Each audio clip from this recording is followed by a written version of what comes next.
So I told you in the previous video that the first job I think I held where I was a strategic leader was as a fighter squadron commander. And I have to tell you, I started the job somewhat confused. In a fighter squadron at that time, you did two principal things. You managed your pilots who went out and did the mission of the Air Force, which is to say they flew airplanes. And you also had a maintenance organization that took care of the airplanes so that the pilots had something to fly. So when I became a squadron commander, I moved up from being the operations officer, which is the person who managed the flying operation and the pilots. So I moved up to become the commander. So now I had the maintenance operation, and I had an extremely capable operations officer, and I had an extremely capable maintenance officer. And so literally, what's my job? These two guys don't want me doing their job. They're very capable. They can do their job. So what do? And I have to be honest with you, I took a while to figure it out. Certainly wish someone would have told me this before I stepped into that role. This is from a different textbook, and I really like the way it describes what does a senior leader do, because it simplifies it quite a bit. And you see those three elements: determining a direction, designing the organization, and then being the chief culture officer, if you will. Determining a direction is pretty straightforward. That's the mission vision thing that we've been talking about. Designing the organization, this gets back into that idea of organizational structure, but it's just not about what is the reporting structure going to be. It's about putting the right people into that reporting structure and then giving them the tools that they need to succeed in that structure. And then lastly, this idea of being the chief culture officer. Here's the way they describe it in our textbook. It looks, if you look at that base slide, like it's very different, but in reality it's not. What do they say you do? If you look over here, you design, you determine the strategic direction. And then you see manage the resource portfolio and organizational controls. Well, I would say that's into the designing the organization and putting the right people in it. And then on the bottom right side of the slide, you see culture and ethical practices, and I would define ethics as an aspect of culture. So really our textbook says the same basic things, it just further subdivides some of the tasks. This idea of mission and vision is really challenging. We've talked about this earlier in the course. Obviously the mission is nearer term, it's what you're doing today, it's more specific. The vision is where do you want the organization to go, and that's a huge part of being a strategic leader, is figuring out where does this organization need to go. Clearly you have visionary leaders like Elon Musk who are trying to electrify the auto market. And so his vision is very clear. When you take over an established company, an established industry, sometimes it's a lot more challenging to be very clear on what your vision is going to be because it seems very similar to what you've got. But what I want you to see is that a lot of this process of determining a direction is exactly the sort of decisions we've been talking about. What's your basic business strategy going to be? What products are you going to be in? Are you going to expand internationally? Are you going to partner with somebody? Are you going to buy another company? These are all part of determining the direction. And very importantly, this is what you've been doing in Globus for the past several rounds. So whether you realize it or not, you're exhibiting strategic leadership.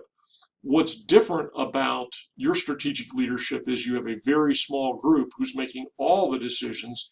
And unlike in the real world, when you tell your factories what to do in Globus, that's exactly what they do. It doesn't work quite like that in the real world. So the next big function is structuring and designing the organization. So in our textbook, they talk about managing the resource portfolio, and I agree with that. And so these are the sorts of questions that you deal with. This idea of managing, quote unquote, human and social capital is pretty key. Trying to develop a workforce is one of the most important things a strategic leader has to do. And so I saw one person that said, as the CEO, first and foremost, I'm the chief people officer. Remember that conversation about Mary Barra being the HR chief at General Motors. And so human capital is basically, what does your workforce know? How well trained are they? And so This is the aspect of having an active training program. How do you recruit for people? Who do you hire? That sort of thing is managing the human capital. And this is something that typically a strategic leader has to pay attention to. And then managing the social capital.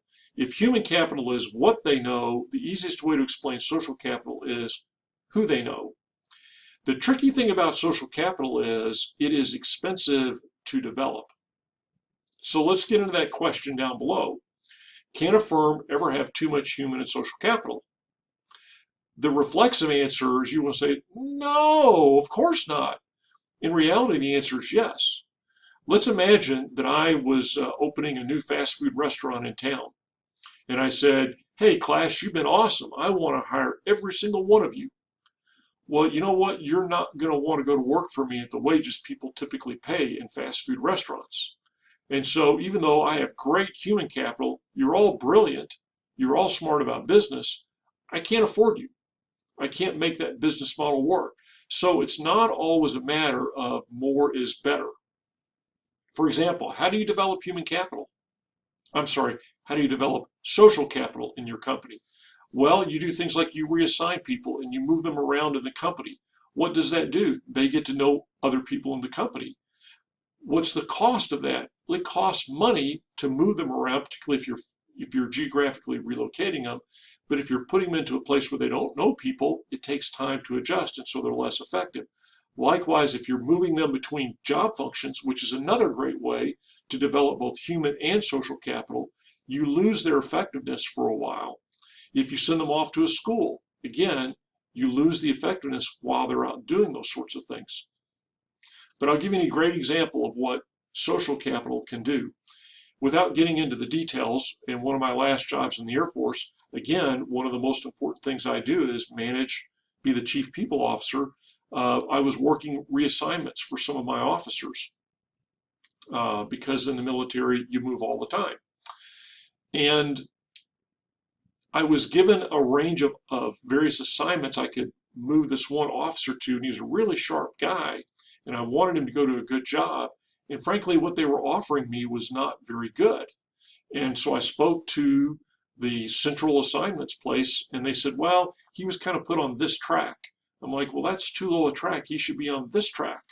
And I said, how can I get that changed? They said, well, you have to talk to the person who chaired the board that put him on that track. Guess what? The person who chaired that board was one of my previous bosses and was a friend of mine. It was no big deal for me to call him up and say, hey, you all got this guy wrong. He's really pretty sharp. Would you move him to another track? And he said, well, sure. That's social capital. That's what you can make happen when you have social capital. Let's move now to the discussion of the balanced scorecard. This continues a discussion that we had in one of the earlier chapters about how do you control the organization. The old principle of what gets measured gets better is very, very true. Here's the tricky part. Everybody wants to focus on the financial metrics, and that's very appropriate and very good. And much of what you're looking at in Globus are the financial metrics. To use a metaphor, the trouble with that is you're looking in the rearview mirror. You're seeing where you've been. Your financial results are the outcome of decisions you made in the past. And so you can't always manage the company by looking backwards. And that's by definition what financial results are. So the idea of customer, how much does the customer like us? Internal business processes, what are we getting better at? Learning and growth, how are we developing our employees? All important concepts. Here's the tough part.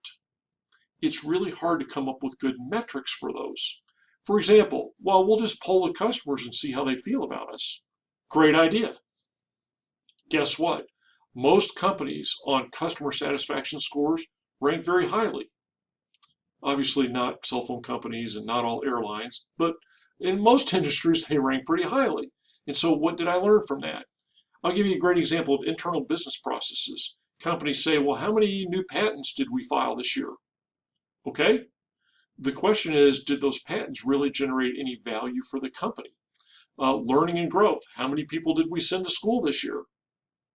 How many people got a new certification this year? Okay, did it actually matter to us? Did it do us any good? And so the tricky part is those things that they call strategic controls. It's hard to come up with metrics that actually tie to things that matter, or sometimes you're measuring things, but you're not sure they matter. So that's the tricky part, and that's kind of the art of that, is picking good strategic controls that you can measure. In the next video, we're going to move on to culture, because that is such a critical topic for strategic leadership.